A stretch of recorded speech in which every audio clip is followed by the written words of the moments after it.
मेघालय की हरी भरी वादियों में जहाँ समाज और जीवन जनजातीय संस्कृति अपनी अलग पहचान रखते हैं, वही सैयदुल्लाह नॉनग्रोन एक ऐसी शख्सियत है जिन्होंने अपने जीवन को सांप्रदायिक सौहार्द, शिक्षा और सामाजिक सेवा के लिए समर्पित कर दिया। एक खासी मुस्लिम नेता के रूप में नॉनग्रोम न सिर्फ धार्मिक और सांस्कृतिक पहचान को संतुलित करने की मिसाल है, बल्कि उन्होंने ये भी दिखाया कि एक साथ दो पहचानें कितनी खूबसूरती से निभाई जा सकती हैं। आदाब, मैं हूँ आपके साथ अमीन माजिद और आप देख रहे हैं आवाज़ द वॉइस। मेघालय में मुसलमानों की आबादी करीब 4.4% है। इनमें ज़्यादातर बंगाली मुसलमान हैं, लेकिन एक छोटा और ख़ास समुदाय खासी मुसलमानों का भी है जो खासी भाषा बोलते हैं, मातृवंश परंपरा निभाते हैं और इस्लाम धर्म मानते हैं। सैयदुल्लाह नॉनग्रोम इस समुदाय से आते हैं और वो कहते हैं, मैं खासी भी हूँ और मुसलमान भी, दोनों में कोई टकराव नहीं है। नॉनग्रोम 1982 में शिलोंग मुस्लिम यूनियन के जनरल सेक्रेटरी हैं। जब उन्होंने काम संभाला तब संस्था बर्बादी की कगार पर थी।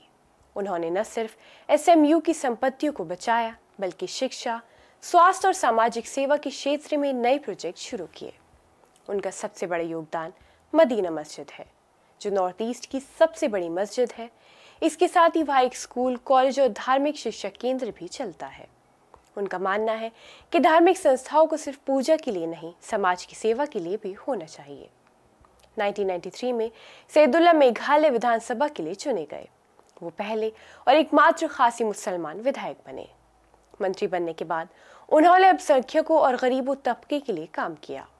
उन्होंने शिरापी कॉलेज की स्थापना की, जहाँ आज 3500 से ज़्यादा बच्चे पढ़ते हैं, वो भी कम फीस और रोजगार परक शिक्षा के साथ। मेघालय में कई बार धर्म के नाम पर तनाव हुआ है।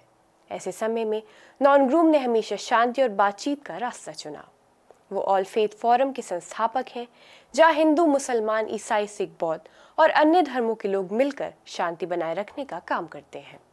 वो कहते हैं, हम सब मिलकर इस ज़मीन की शांति के रक्षक हैं। धर्म लोगों को जोड़ने के लिए है, तोड़ने के लिए नहीं। नॉनग्रोम आज भी अपनी माँ की जाति का नाम इस्तेमाल करते हैं और उनकी संतानें भी मातृवंशीय परंपरा निभाती हैं। वो कहते हैं, इस्लाम मुझे माँ की इज्जत करना सिखाता है और खासी संस्कृति मुझे उसकी वंश परंपरा को निभाना सिखाती है। मैं दोनों को मानता हूँ। आज 70 की उम्र पार करने के बाद भी नॉनग्रोम एक्टिव है। वो मीटिंग्स में शामिल होते हैं, स्कूल और कॉलेज में काम देखते हैं और लोगों को जोड़ने का काम करते हैं। वो खुद को महान नहीं मानते, बस यही कहते हैं कि मेरा काम ये है कि खासी मुसलमान और हर छोटा समुदाय अपने राज्य में इज्जत और जगह पा सके। उनकी ज़िंदगी हमें सिखाती है कि अलग अलग पहचान के बावजूद भी हम मिलजुल कर एक खूबसूरत समाज बना सकते हैं। सैयदुल्लाह नॉनग्रोम एक नेता नहीं, बल्कि एक पुल है जो लोगों को जोड़ता है।